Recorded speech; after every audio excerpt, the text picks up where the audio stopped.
First of all good morning everyone. मैं विकास आपको class 10 का सिविक्स पढ़ाएंगे। ठीक। और सिविक्स में कुछ चीज़ें कंसेप्ट बेसिक कंसेप्ट आप जानते हो, जैसे for example what is democracy. Democracy क्या होता है? तो एक मोटा मोटा आइडिया सबको होगा कि डेमोक्रेसी क्यों है या क्या है। तो क्या होता है कि it is a form of government in which people elect their ruler. It is form of government in which people elect their ruler. Means election के थ्रू एक गवर्नमेंट बनती है, उस गवर्नमेंट को क्या बोलेंगे? Democracy. And what are the objective of democracy? What are the objective of democracy? Democracy का उद्देश्य क्या है? Better decision making. पहला हम लोग पढ़ेंगे बेटर डिसीजन मेकिंग। और कुल मिला जुला के क्या है?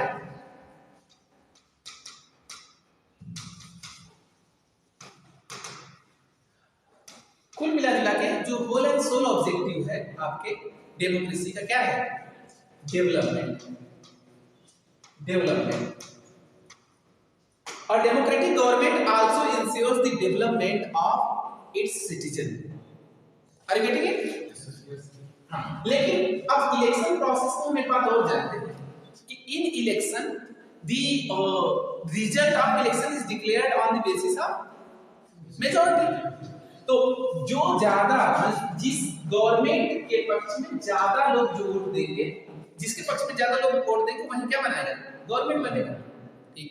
और गवर्नमेंट भी चाहती है कि हम हर इलेक्शन में जीत करके क्या करें? गवर्नमेंट बनाए। What government start doing? It start favoring the majority. It started favoring the majority. It started taking the decision which are in favor of majority. और what about minority? Majority के पक्ष में सारे जो है डिसीजन आने शुरू हो जाते हैं। What about minority? Minority. It might be happen that कि गवर्नमेंट माइनॉरिटी का न सुने और मेजॉरिटी के पक्ष में सारे डिसीजन देने लगे। So majority will feel that this government is not going to entertain, this government is not going to take into consideration of their interest. They will not be given that much right as the majority are given. So क्या होगा फिर वहां पे? Minority will alienate itself. Minority will alienate itself from the majority and it start organizing itself और अपने आप को group बना लेगा, ऑर्गेनाइज कर लेगा and start fighting or start violence against majority. So this become problem for a country. और जब वायलेंस होगा, वार होगा, सिविल वार लाइक सिचुएशन होगा, सिविल वार लाइक सिचुएशन होगा तो फिर डेवलपमेंट कहाँ हो पाएगा? तो हम जिसके लिए चले, जो हमारा ऑब्जेक्टिव रहा है डेमोक्रेसी का, बेटर डिसीजन मेकिंग या better development, that will not be fulfilled in this manner. So what should be there? फिर एक क्वेश्चन बनता है ना कि क्या होना चाहिए। अब एक स्टोरी है, इसी को मानकर देखते हैं। स्टोरी हम देखते हैं श्रीलंका की story of Sri Lanka.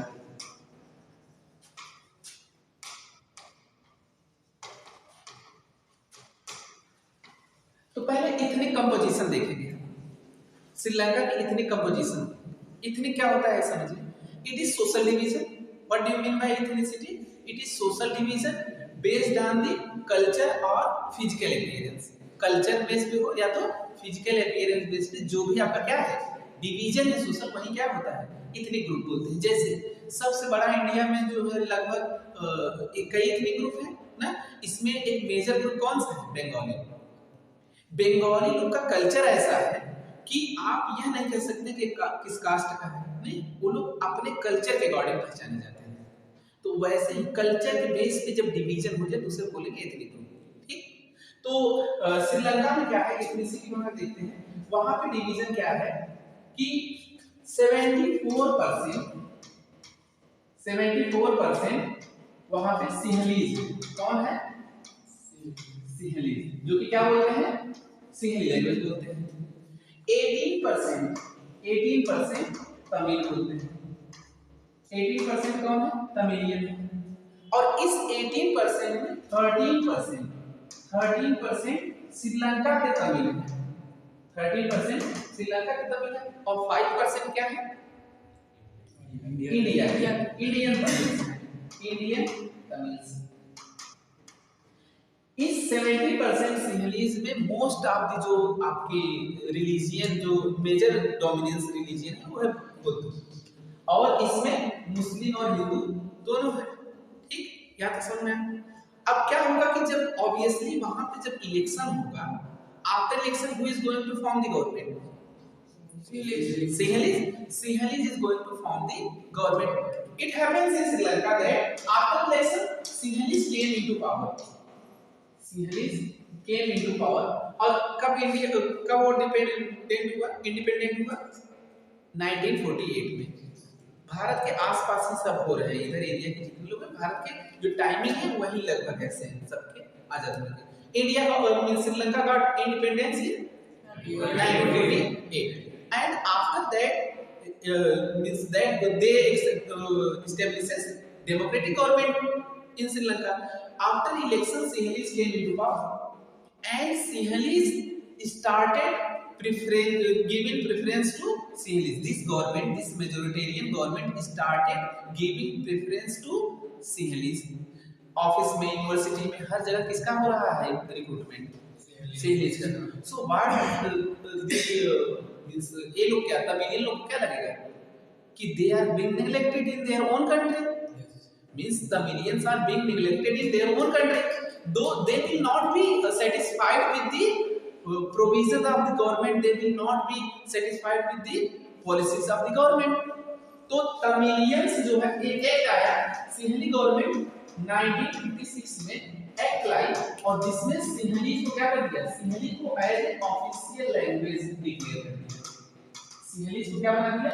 As a official language जो डिक्लेयर कर दिया। Now the Tamilian were worried about their culture, कि हम अपने कल्चर को कैसे बचा के रखें। So they started a demand of a separate state. Tamil से नाम देते हैं, क्या बोलते हैं? Tamil. Now they started raising the issues of separate state, that is Tamil, और एक ऑर्गेनाइजेशन बना जिसे लिख के बोलते हैं LTTE, और यह जो है आर्म फोर्स के रूप में अपने आप को जो है एस्टेब्लिश कर लिया। They started fighting against Sinhalese, who the Tamilians, और यह तमिलियन जो है यूनिटेड हो गया, ये सबसे बड़ा आतंकवादी ग्रुप बन गया। और फिर फाइनली यह 2009 तक till 2009 these two groups get into civil war, और जब सिविल वार 2009 तक चला, सोचो जब सिविल वार होगा वहां डेवलपमेंट होगा उतना नहीं। तो आज जो श्रीलंका की जो स्थिति है, the status of the economic status of Sri Lanka is because of its history. तो the status, the current economic status of Sri Lanka is due to the its history. वो हिस्ट्री में क्या रहा है कि खुद अपने यहाँ सिविल वार कब तक किया है? 2009। ये समझ में आता है? तो आप दिमाग में क्वेश्चन आ रहा है कि डेमोक्रेसी एक सॉल्यूशन बन के आया था, प्रॉब्लम बना जा रहा है। इलेक्शन जो है, इलेक्शन के थ्रू गवर्नमेंट बने और वह क्या करे? बेटरमेंट करे, लोगों को भलाई करे, लेकिन ये सॉल्यूशन की जगह क्या बना जा रहा है? प्रॉब्लम। एक और स्टोरी हम देखते हैं, story of Belgium. Story of Belgium, story of Belgium. इसमें देखो क्या होता है, पहले इसके बारे में जानते हैं।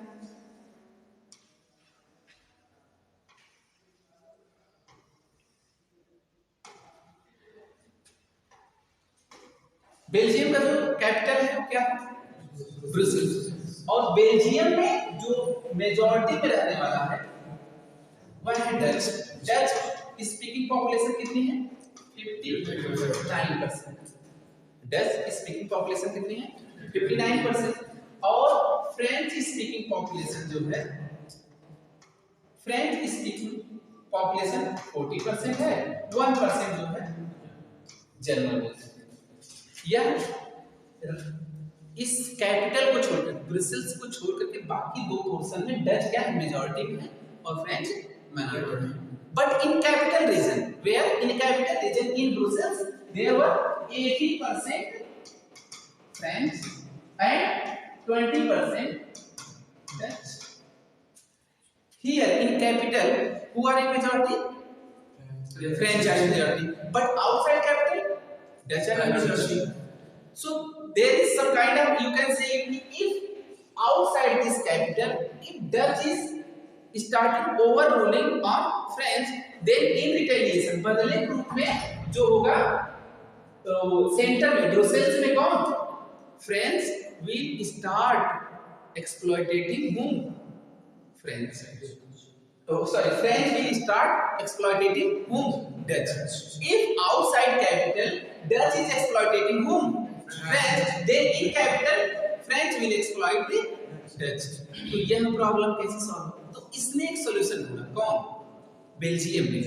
What he did, what it accepted in its constitution, in from 1973 to 1993, it adopted many changes in its constitution.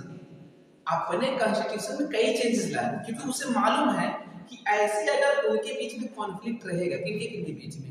French और डच के बीच में.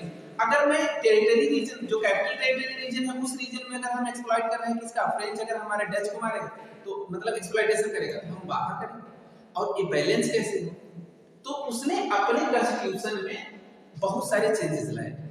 ठीक, पहला कह दिया कि जो सेंट्रल गवर्नमेंट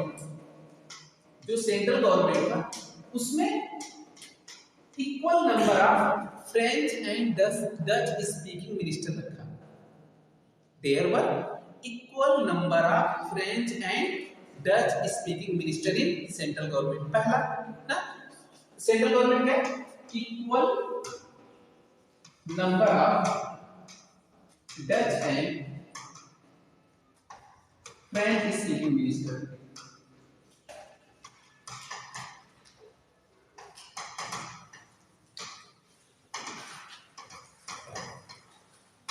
तो अच्छा, इसको इक्वल नंबर रखने से क्या फायदा समझ में आया कि अगर कोई, हाँ, अगर पार्लियामेंट में if they are going to frame some rules and regulation, no one can unilaterally frame the law. They need consent of the other speaking language ministers. Is it clear? अगर फ्रेंच स्पीकिंग मिनिस्टर चाहे कि मैं कोई नियम बना लूं, तो उसको किसका सहमति चाहिए होगा? डच का. क्योंकि कभी-कभी कुछ ऐसे चेंजेस लाने होंगे जिसके लिए मेजॉरिटी की जरूरत होगी, 2/3 की, बहुत ज्यादा लोगों को चाहिए. तो जब तक फ्रेंच वाला नहीं करेगा तब तक कैसे होगा? पहला उसने कर दिया. तो ना तो फ्रेंच अगेंस्ट किसके काम कर सकता है? डच के. और ना ही डच किसके अगेंस्ट? फ्रेंच के. पहला. दूसरा, सिंस आपने देखा ना कि रीजनलिटी थोड़ी है, कुछ रीजन विशेष में फ्रेंच स्पीकिंग पॉपुलेशन है, कुछ रीजन विशेष में कौन? Dutch speaking population.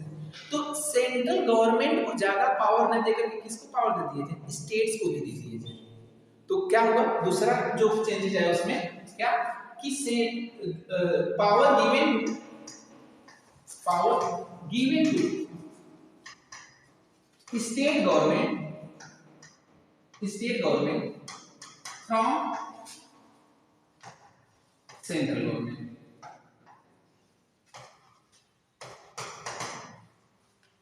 और यह ऐसा नहीं कि स्टेट जो गवर्नमेंट आया वह उसके अंडर में हो. किसके अंडर में? Central government. एक इंडिपेंडेंट थोड़ा रहा, एक ऐसा रहा इंडिपेंडेंट रहा. यहां तक क्लियर है? थर्ड उसने क्या किया, इसको भी समझना बहुत जरूरी है. थर्ड, अब state government, central government, state government, अब लैंग्वेज बेस में भी एक गवर्नमेंट बना, जिससे हम बोलेंगे कम्युनिटी गवर्नमेंट. कि जो अलग अलग कम्युनिटी है, डच कम्युनिटी है, फ्रेंच कम्युनिटी है, वो अपना अपना खुद का क्या बनाया? एक गवर्नमेंट बना है ना. तो लिखो, दे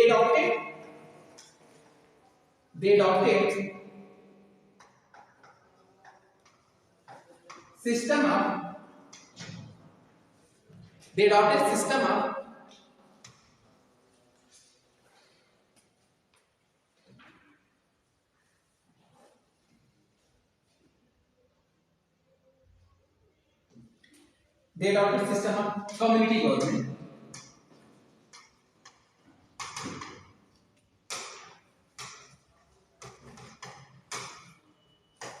इतने चेंजेस आए, रिजल्ट क्या है?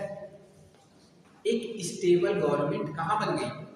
बेल्जियम। तो आप दोनों जगह देखिए, डेमोक्रेसी है दोनों जगह इलेक्शन हुआ, दोनों जगह डेमोक्रेसी है, लेकिन कौन सी देश जो है अपना डेवलपमेंट कर पाया, कौन सा नहीं कर पाया? तो आप कंपेयर करेंगे, श्रीलंका नहीं कर पाया 2009 तक, और जबकि बेल्जियम एडॉप्ट किया कुछ चेंजेस और अपने क्या कर दिया, अपने यहाँ वो सब डेवलपमेंट की चीजें कर पाया। क्लियर है नहीं क्लियर है? ठीक, तो हम फिर वही बात करते हैं, स्टोरी खत्म हुआ, नेक्स्ट चलते हैं कि अगर क्या क्या ऐसा हम एक पर्टिकुलर टॉपिक पकड़े तो क्या ऐसा चीज उसने कर दी है चेंज? कौन? बेल्जियम। क्या किया? हाँ, जो उसके डच थे, जो फ्रेंच थे, दोनों लोग ने आपस में क्या कर लिया? Power sharing. So power sharing आपका पहला चैप्टर है, जो power sharing. Power sharing necessary है। अगर पावर शेयर कर दिया जाएगा तो कॉन्फ्लिक्ट क्या हो जाएगा? रिड्यूस हो जाएगा। तो हम पावर शेयरिंग का डेफिनेशन लिख सकते हैं आराम से, तो लिख लो। Power sharing, when power is divided,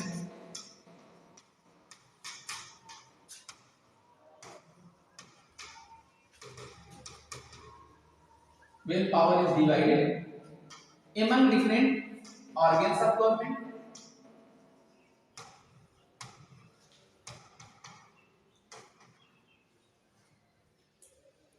at different level of government,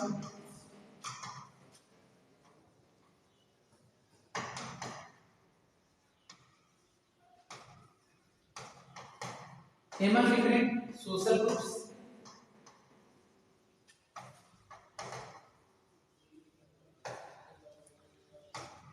and between these political parties or pressure groups, and between the political parties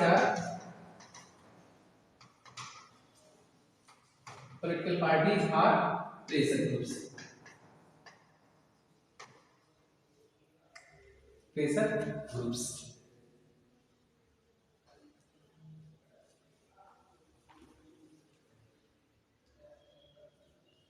अच्छा, तुम्हें एक चीज बताना भूल गया, ये जो इनकी श्रीलंका और जो बेल्जियम का साइज मालूम है किसके बराबर है?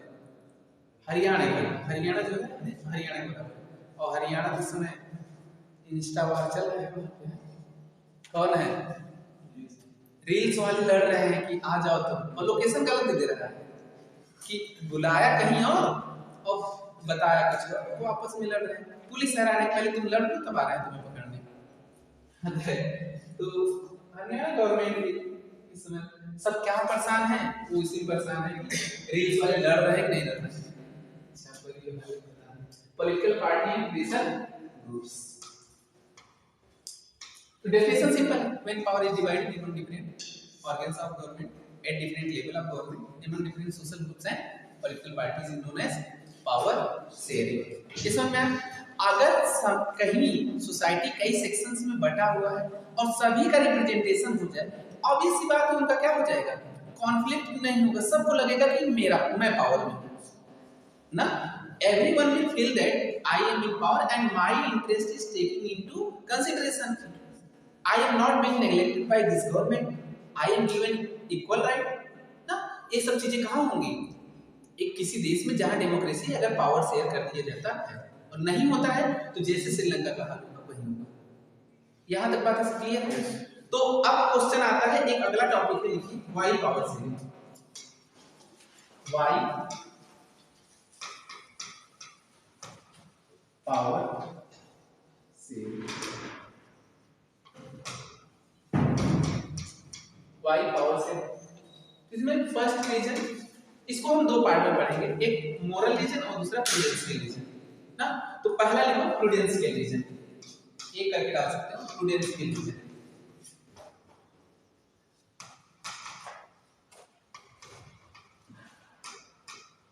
जितना शॉर्ट से शॉर्ट नोट बन पाएगा उससे फायदा क्या होगा कि आपको याद रहेगा, नहीं पता चले कि लंबा लंबा लिखवा दिए एग्जाम में भूल गए। तो प्रूडेंशियल रीजन, अच्छा जब मैंने स्टोरी बताया तो मैंने बेल्जियम एंड श्रीलंका में देखा, कंपेयर किया, तो आपको क्या लगता है कि पावर शेयरिंग क्यों जरूरी है? कॉन्फ्लिक्ट रिड्यूस करता है ना, पहला तो यही है। तो पहला लिखो, इसमें सब पॉइंट लिखो, प्रूडेंशियल रीजन में पहला लिखो, पहला पॉइंट लिखो, इट रिड्यूसेस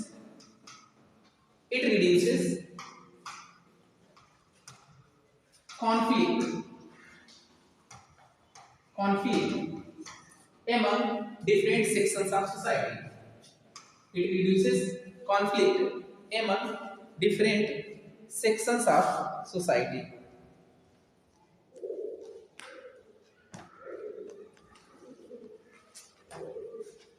दूसरा, अच्छा, जब कॉन्फ्लिक्ट नहीं होगा तो पॉलिटिकल स्टेबिलिटी आएगी।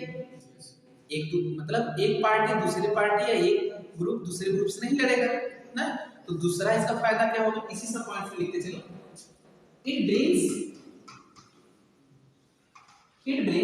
Political stability in country. It brings political stability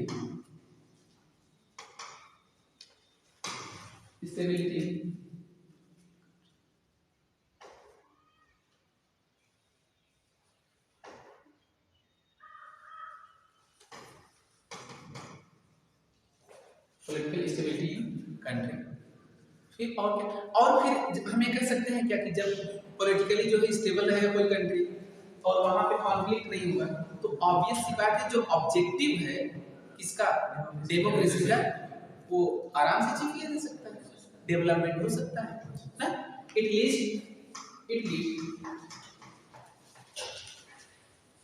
better decision making and development.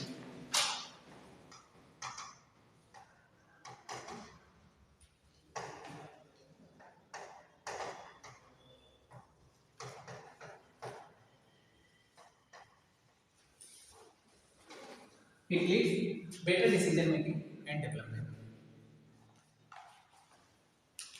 लिखिए, चलिए दूसरा पॉइंट पे हम चर्चा करते हैं। Let us discuss the second point, that is moral reason.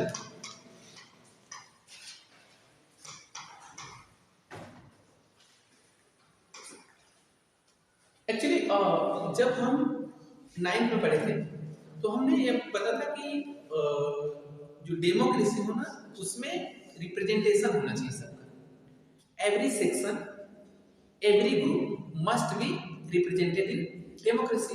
और पावर शेयरिंग जब करेंगे तो उसमें भी क्या होगा, पावर शेयरिंग में भी क्या होगा, अलग अलग सेक्शन की सोसाइटी के लोग कहाँ जाएंगे, रिप्रेजेंटेड होंगे कहाँ, पार्लियामेंट में, जहाँ पे डिसीजन मेकिंग बॉडी चाहे जहाँ हो वहाँ पे क्या होगा, उनका रिप्रेजेंटेशन होगा नहीं होगा। तो क्या है कि डेमोक्रेसी का देखा जाए तो यही तो डेमोक्रेसी का मेन ऑब्जेक्टिव है कि everyone must be participated in demo. बिल्कुल आइए sir, everyone must be given opportunity to participate in decision making ना। सभी लोगों को क्या होना चाहिए, दिया जाना चाहिए एक मौका, किसमें, decision making participation. Is it clear? तो देखा जाए तो दूसरा जो ऑब्जेक्टिव है किसका, डेमोक्रेसी का, वो अभी तो फुलफिल हो रहा है किसके, पावर से। तो दूसरा रीजन लिखो, दूसरा, it is very spirit of democracy. It is very spirit of democracy. आत्मा वाला लिखना, स्पिरिट ऑफ छिड़कने वाला नहीं ना। It is very spirit of democracy. इसी में एक और लिख सकते हो कि डेमोक्रेसी में जब पार्टिसिपेशन ज्यादा से ज्यादा लोगों होगा तो कम से कम उनका पार्टिसिपेशन तो इंश्योर करो ना, जिनके ऊपर नियम लगाओगे। हम नियम तुम्हारे लिए बनाए तो तुम ही ना उसमें चाह रहे हो कि हमारे ऊपर नियम है, कोई मतलब है इस हमको पढ़ा रहा है कि तुम पास हो जाओ, लेकिन तुम कह रहे नहीं हम तो फेल ही हो, क्या मतलब है ऐसी चीजों का, है कि नहीं? तो those person who are being affected by any rules and regulation, they must be given chance to participate. Is it clear? So लिखो, the stakeholder of democracy must be given, the stakeholder of democracy, stakeholder कौन कौन है, organisations हैं, people है, parties है ना, उसके हिसाब से देखा जाए तो must be given participation in government must be given participation in government. तो डिजायरेबल है नहीं, पावर सेविंग डिजायरेबल है नहीं। अगर क्वेश्चन ट्विस्ट करके आए कि why power saving is desirable, तो भी यही लिखना है। Why we need power saving, तब भी यही लिखना है। और ऐसे ही करके अगर तुम्हें और भी दूसरे वे में पूछ लिया कि एक कंट्री जिसमें डेमोक्रेसी है but democracy is not achieving its goal ना, there is lot of conflict among different groups of sections of society, what should that country adopt ना।